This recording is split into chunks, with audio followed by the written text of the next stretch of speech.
အမေစိတ်တင်သမင်းဖို့တောင်ရောက်နေမင်းကိုဟာ ဟုတ်တယ်တော့ ကိုမွညို ဟာဥလိုက်ရှင်လာစားလိုက်အောင်လေ အမေသမင်းနေပါလိမ့်များစားလို့ ငပိလေမွေးရမွေးနေဗျာ အေးဗျာကျွတ်တော်တယ်လေဟာဒီလိုပဲဗျ ဟုတ်တယ် ကိုမွညိုစဉ်းစားကြည့်လေသမားဘဝဆိုတာဘယ်နာရမလဲဗျ ကိုကြိုးစားလုံနိုင်မှာပါဗျာ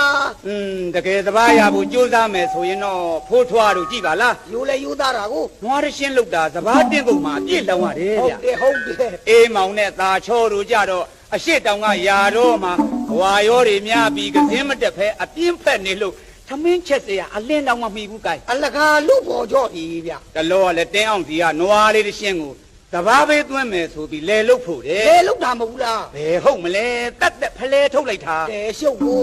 အကျေကျုံနဲ့တောင်ဖမ်းခံရသေးတယ် ကြားလိုက်တယ် မလေးဗလန်းညာနဲ့တစ်ဖက်သားညာရမယ်ဆိုရင်လက်ဖြားခါလောက်တယ်ဗျ မလေးလူလေဗျာ ဒါပေမဲ့ကက်ကစားရမလို့ तू ကအသာဆုံးဗျ ရွာလုံးသူ့မတူနိုင်ဘူး စာတလုံးမှလည်းမတတ်ဘူး ဟုတ်ကလား ဟော तू နဲ့ကပူးနေတာကလည်းမှတ်ကြီးနဲ့ဖိုးထွားလေဗျာ ဟောဟိုမြောက်ပိုင်းကကောင်းတော့ကောင်းဟာ ဒီကောင်နှစ်ယောက်ကလည်းစပ်ဖြီးနဲ့မယိုးသားဘူး ဟုတ်တယ် တနေ့ကကြွရင်ကဓာမီခိုးသွားပါ